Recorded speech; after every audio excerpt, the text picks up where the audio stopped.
Good afternoon. Thank y'all for having me. My name is Mott Smith. I'm with the Middle Georgia Regional Commission in the Area Agency on Aging. And today we're going to be talking about the brain. We're going to start off with healthy living for your brain and body. And we're going to talk about how to keep it healthy. The first thing that we're going to talk about is sleep. So, how much sleep do you get? Do y'all get 6 hours of continuous sleep? Usually not. So why don't y'all get that much sleep? My body automatically wakes me up. Wakes you up? Are you getting up to go to the restroom? So what can we do to change our sleeping habits? Tried taking magnesium. Was that just something you read off the internet, or was that something you talked to a doctor about? I actually discussed it with Miss Trish. Okay, okay. Good idea, good idea. Did it work? It did. Okay, It's helped me. okay. Well, if you're having trouble sleeping, talk to your doctor. She took magnesium. She talked to a nurse and started taking magnesium. You may want to darken your windows, turn off your TV, get away from your phones, turn your internet off for a minute, and just relax before you go to sleep. Get you a routine going, because sleep is very, very important.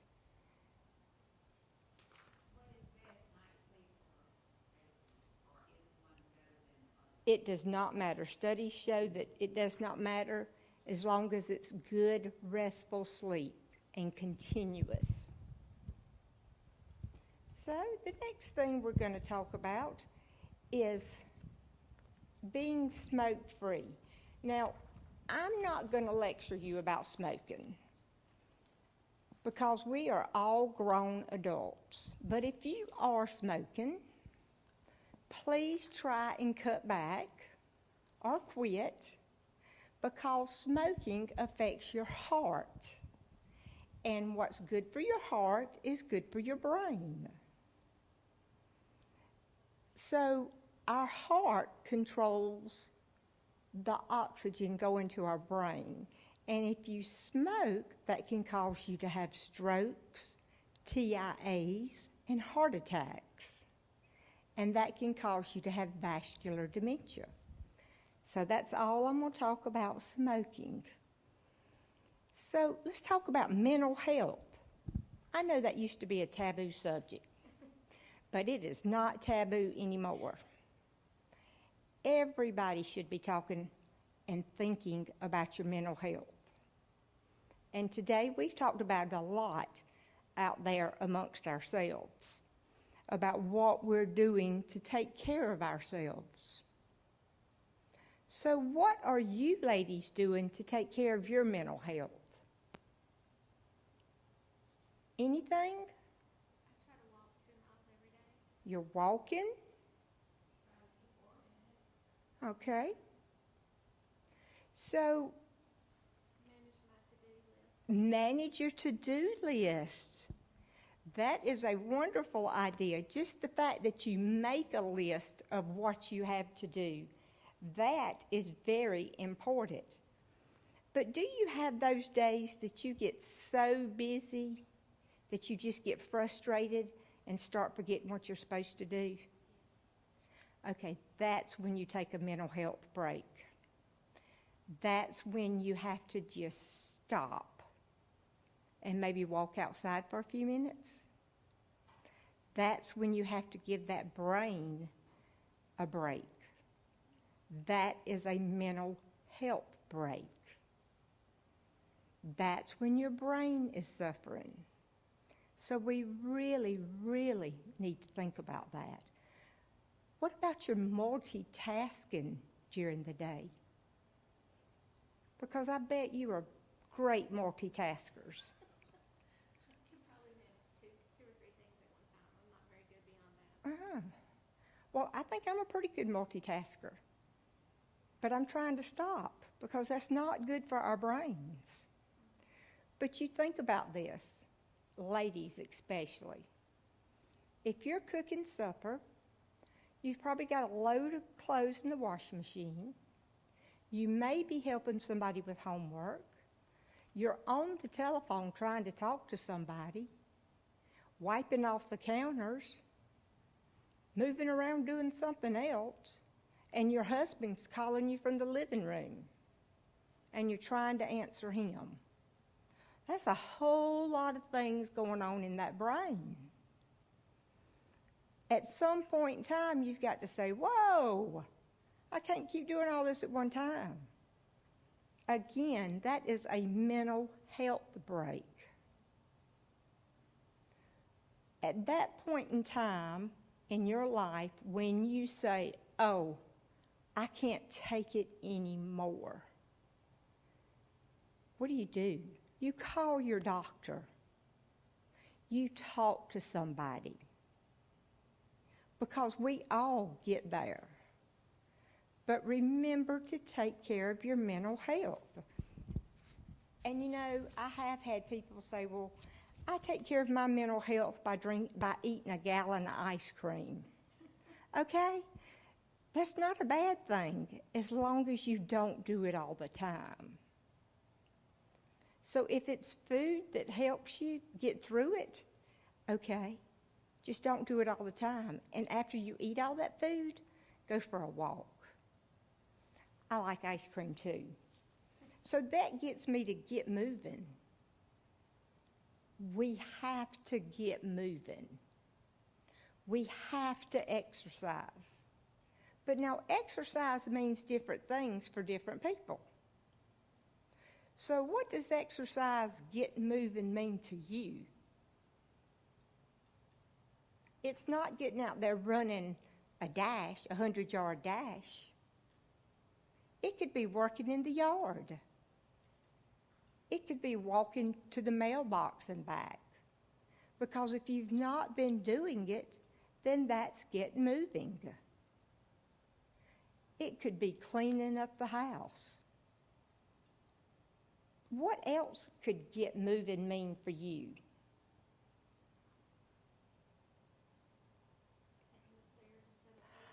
Taking the stairs instead of the elevator.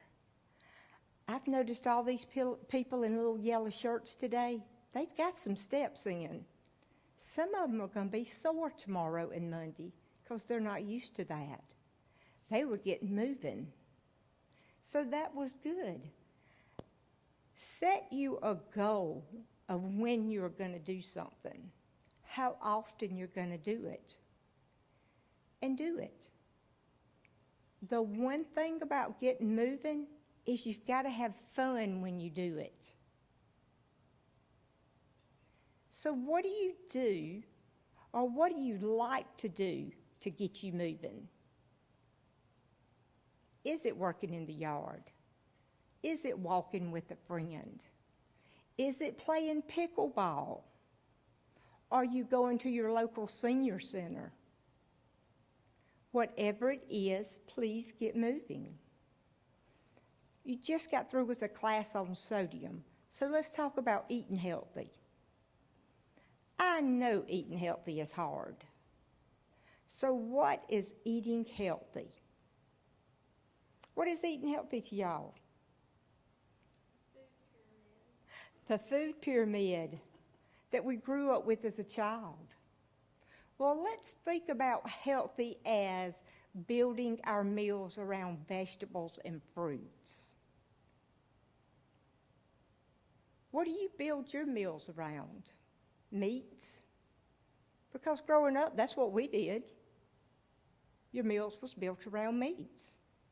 My house was usually fried meats, battered in flour and fried. So let's think about our meals around vegetables and fruits. We need some lean meats. The Mediterranean diet's the best diet. Use olive oil instead of butter. Has anybody been using olive oil? Me too. I use olive oil on about everything lately, except for, I hate to say this, but my grilled cheese sandwiches. I still love a good grilled cheese sandwiches. Whole grains. Swap over to whole grains. And lately, I don't know if y'all have run into this trouble yet. Have you tried to find any lettuce lately? Yeah, the lettuce is not looking good when you can find it. So you're going to have to find something else besides the lettuce. But again, the Mediterranean diet's the best diet. But it's also the heart-healthy diet. What's good for your heart is good for your brain. And again, that's what we're doing. We're taking care of that brain. Challenge yourself. Learn something new. Go take a new course. Learn you a new board game.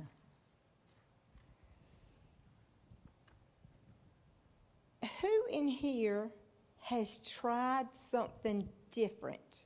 Something you've never done before in the past 6 months? Yay, what did you try? I'm going to try a new enrichment program for my students, so I'm having to do a whole lot of planning and preparing for that, and that's definitely stretching my comfort zone. Okay. Have you done anything new lately? No? Well, what happens is our brain is cut in half, and we only use one side of our brain. If we're right-handed, we use the left side of our brain.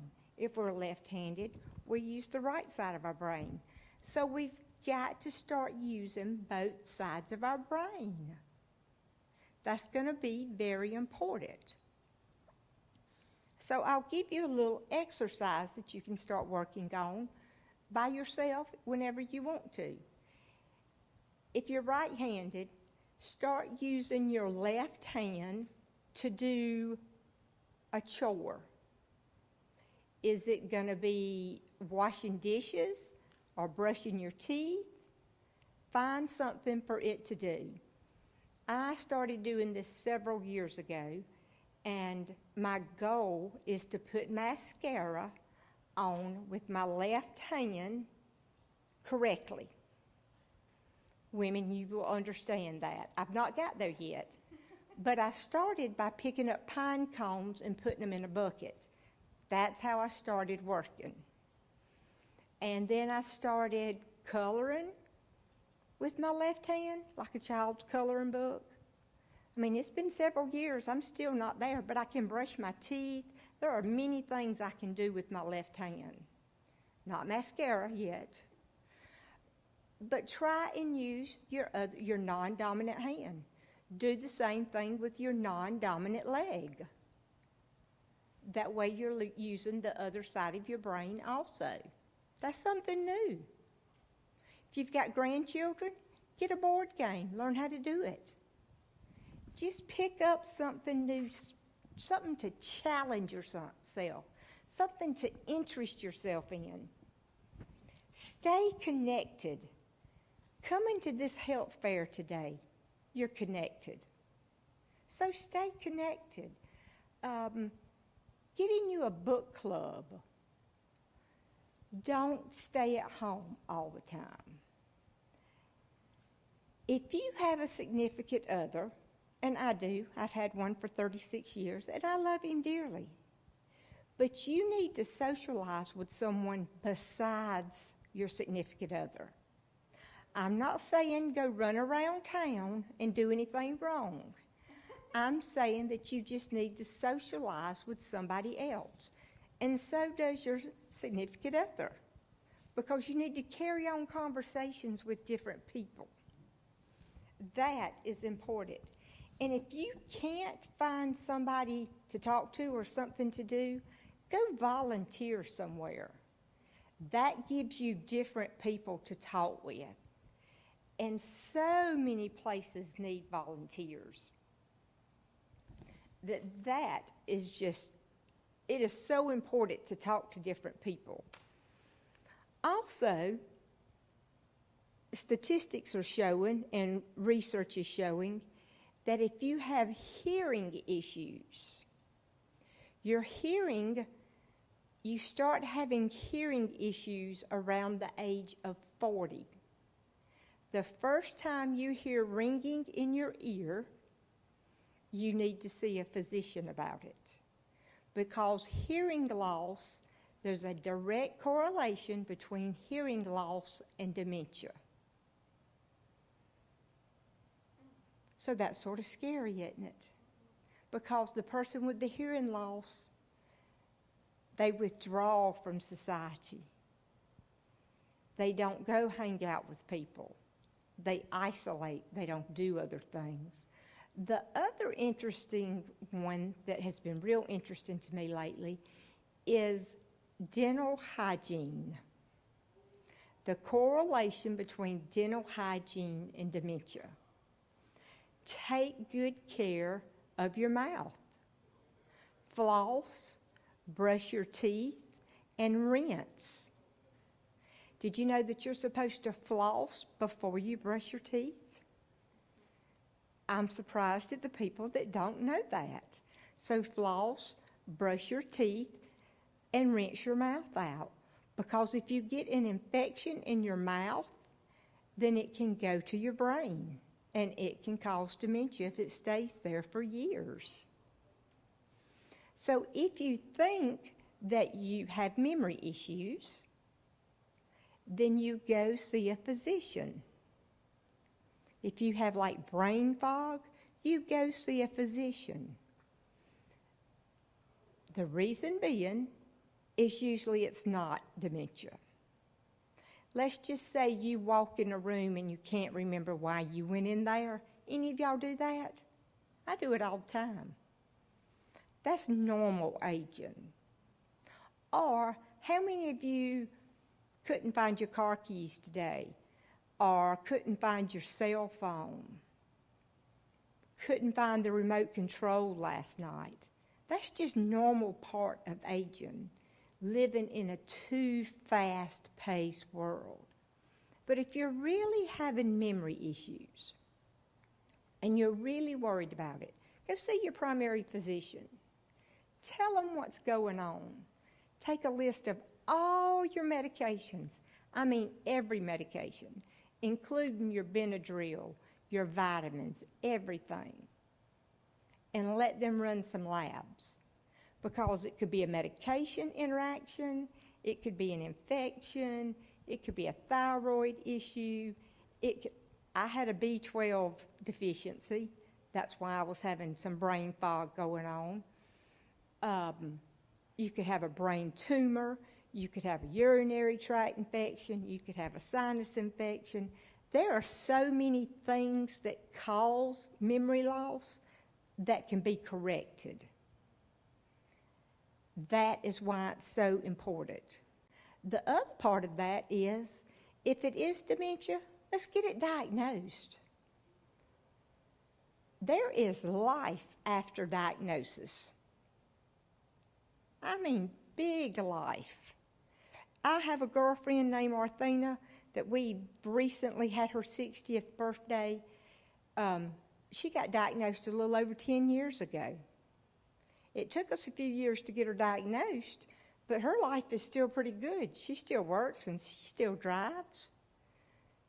So life goes on, and it can be great. But what we are working on is getting rid of the stigma of the disease.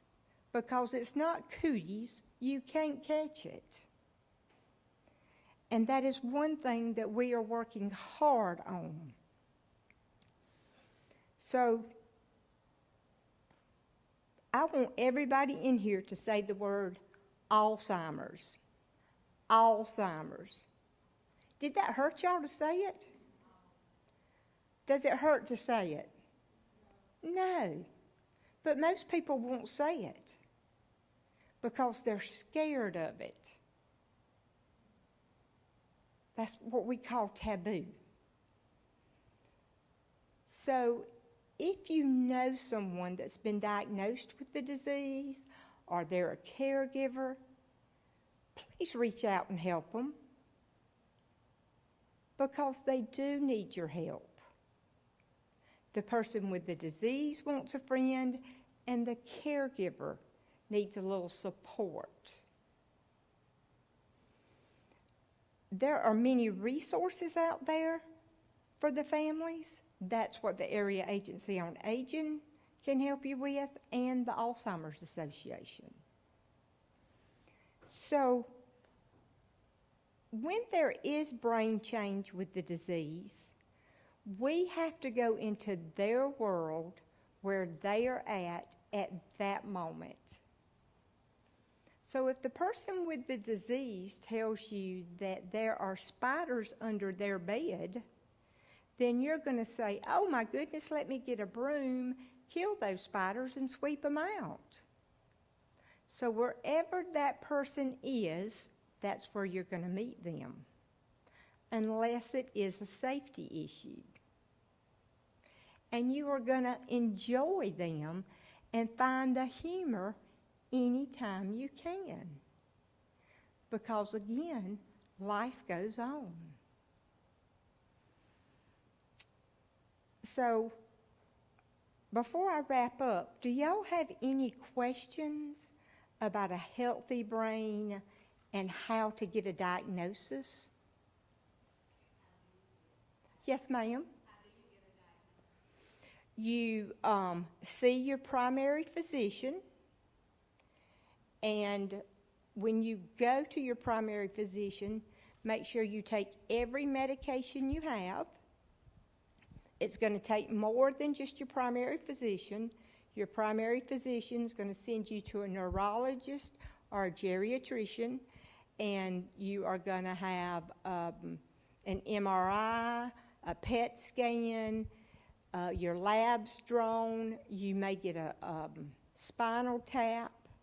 There are many different tests they're going to do. It's going to take more than one day. It's not a quick thing, but they can get you a diagnosis. And it may not be Alzheimer's. It may be a different type of dementia. There's over 150 different types of dementia.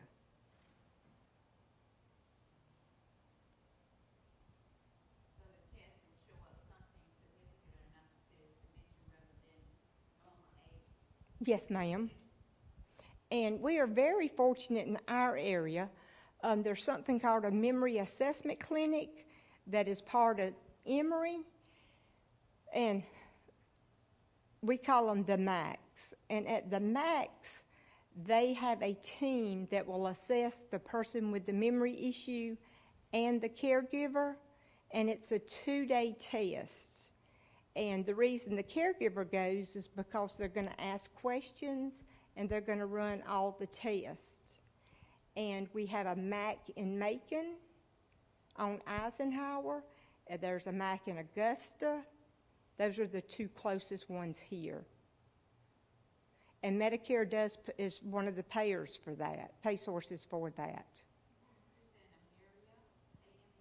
A MAC, M-A-C, Memory Assessment Clinic.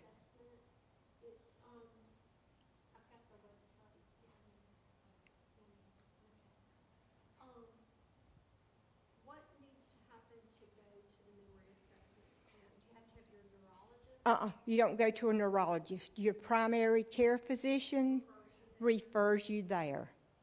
If your primary care physician will not refer you there, if you will call me, I will get you worked in. How long?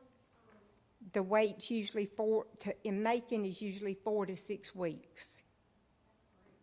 Yeah, it's To get in with a neurologist in this area is 11 to 12 months. correct. At the MAC in Macon, after they're finished with you and you either get a diagnosis of yes, you have dementia, or no, you don't.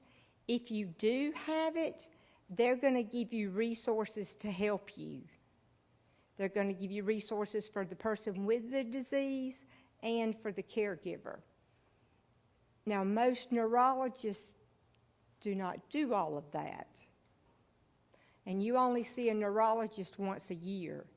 But after you finish at the MAC, they're going to refer you back to your primary care physician.